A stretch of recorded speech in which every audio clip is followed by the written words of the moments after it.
নমস্কার বন্ধুরা, আজ কিন্তু দারুণ মজার একদম টেস্টি একটি রেসিপি নিয়ে চলে এসেছি। ভাত লাগবে না, শুধু মুখেই কিন্তু সবাই খেয়ে নিতে পারবে এমনই টেস্টি রেসিপি মাছের মাথার মুরিঘন্ট। আর দেখি তো বুঝতে পারছো একেবারে জমজমাট মুরিঘন্ট হয়েছে।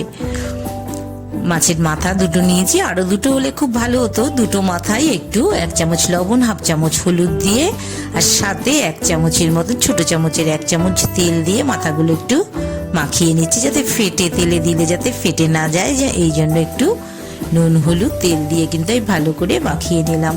দেখো এই কাপের কিন্তু 3/4 কাপ মানে 4 ভাগে 3 ভাগ চাল নিয়ে নিয়েছি, একটু ভালো করে ধুয়ে নিয়েছি। আবারও ভালো জল দিয়ে কিন্তু আমি একটু ঘন্টা 2 জন্য ভিজিয়ে রাখছি। এই যে আলুটা যেটা নিয়েছি, একটু বড় সাইজের আলু আছে, এরকম ছোট ছোট করে কিন্তু ডুমো ডুমো করে আমি কেটে নিয়েছি, খুব ছোট না।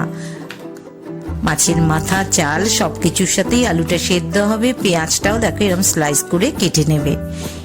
এদিকে ফ্রাই প্যানে 2টো শুকনো লঙ্কা, একটা তেজপাতা, সামান্য একটু দারচিনি আর লবঙ্গ, 2টো এলাচ,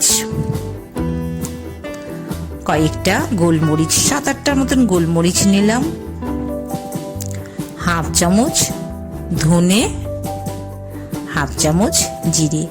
খুব অল্প পরিমাণে নিলাম, তাও পুরোটা লাগবে না ব্যবহার করতে।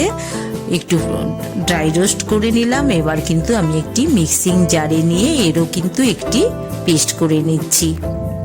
একটু কড়াইতে 2 চামচ মতন তেল দিয়ে দিলাম, কিংবা প্রয়োজনে আরেকটু তেল তোমরা দিতেই পারো, ওই তেলেই পুরো রান্নাটা হয়ে যাবে।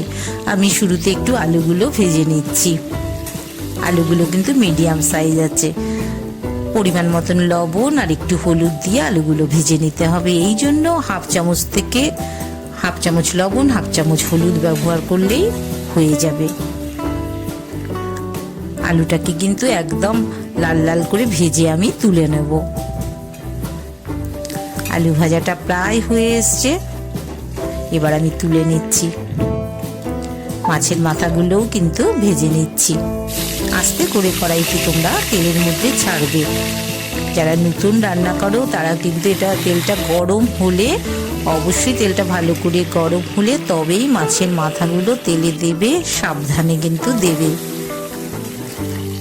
অনেক সময় ফেটে যায়, সেই জন্য বিপদ আপদ যাতে না হয় সচেতনতার সাথে কিন্তু মাছের মাথাগুলো ভেজে নেবে। আমার মাথাগুলো ভাজা হয়ে গেছে, তুলে নিলাম আমি।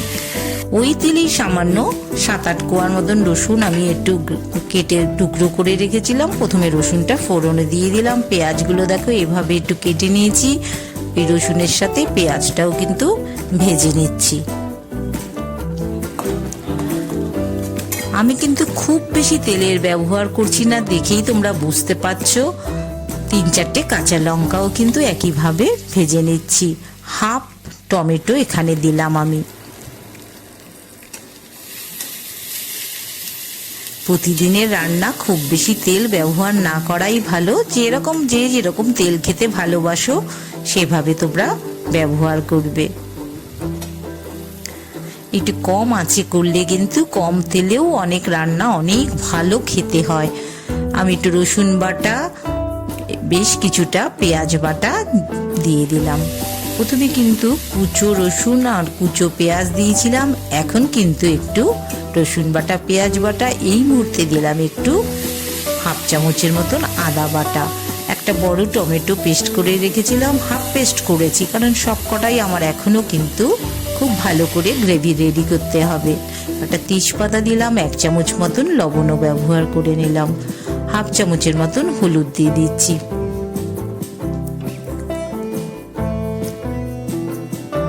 এক চামচ ধনের গুঁড়ো দিলাম, 1/2 চামচ জিরের গুঁড়ো দিলাম, কাশ্মীরি লাল লঙ্কার গুঁড়ো 1 চামচ দিলাম। এবার কিন্তু সমস্ত মশলাগুলো আমি কিন্তু ভালো করে কষিয়ে নেব।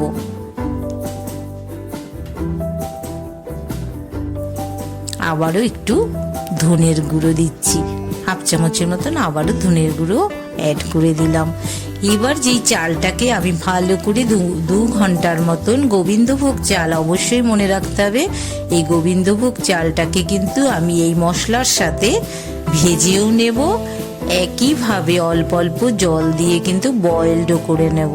প্রথমে একটু ভেজে নিচ্ছি, এবার কিন্তু যে একটু ভাজা হয়ে আসছে অল্প অল্প করে জল দিয়ে আমি কিন্তু চালটাকে বয়েলড করেও নিচ্ছি। একইভাবে আলুটাকেও সাথে দিয়ে দিলাম। চালটা একটু বয়েলড হয়ে এসছে, মানে কিছুটা হয়েছে, 30% মতন যখন হয়ে এসছে, 3 ভাগের 1 ভাগ, তখন কিন্তু আমি আলুটাও মিশিয়ে দিলাম। চালটা আস্তে আস্তে দেখো সিদ্ধ হওয়া শুরু করেছে। জলটা কিন্তু বুঝে বুঝে দেবে। কেউ কেউ খুব ড্রাই খেতে ভালোবাসো, তারা একটু কম জল দেবে।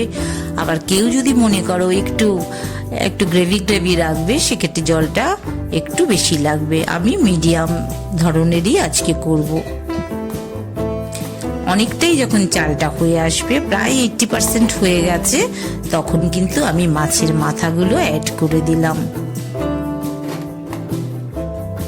আর মিনিট 5 কিন্তু আমার এই চাল সাথে সবকিছু একটু কম আঁচে বয়েলড হবে। এবার বাটি ধোয়া তেল জলটাও কিন্তু দিয়ে দিলাম।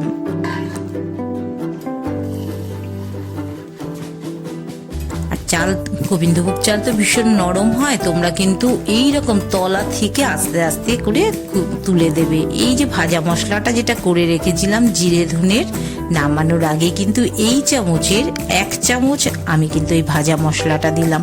এই মশলাটা কিন্তু খুব বেশি দিতে হবে না, কারণ গোবিন্দভোগ চাল মাছ নালে এদের গন্ধ কিন্তু উবে যাবে। একটু গুঁড়ো চিনি 1 চামচ দিয়ে দিলাম। আমার কিন্তু মাছের মাথার মুরিঘন্ট প্রায় হয়ে এসছে, দেখেই বোঝা যাচ্ছে ভীষণ টেস্টি টেস্টি রেসিপি হয়েছে। এইরকম দারুণ দারুণ রেসিপি একটু মাথাটা দিয়ে চাল দিয়ে তুলে দেখিয়ে দিচ্ছি। দেখো চালটা কিন্তু একদম পারফেক্ট হয়েছে, গ্রেভিটাও কিন্তু সুন্দর হয়েছে। সার্ভিং করার জন্য নামিয়ে নিচ্ছি আমি। এইভাবেই যদি তোমরা আমার সমস্ত রেসিপিগুলো দেখতে চাও, তাহলে অবশ্যই তোমরা চ্যানেলটাকে সাবস্ক্রাইব করে দিও, সুতাপাস কিচেন। আর কিন্তু আমার সাথে তোমাদের থাকতে হবে, আর লাইক শেয়ার তো অবশ্যই করবে। পাশে থাকা বেল বাটনটা তোমরা অবশ্যই প্রেস করে দিও, তাহলে তোমাদের কাছে নোটিফিকেশন পৌঁছে যাবে। আবার সবাই ভালো থেকো, আবার দেখা হবে তোমাদের সাথে।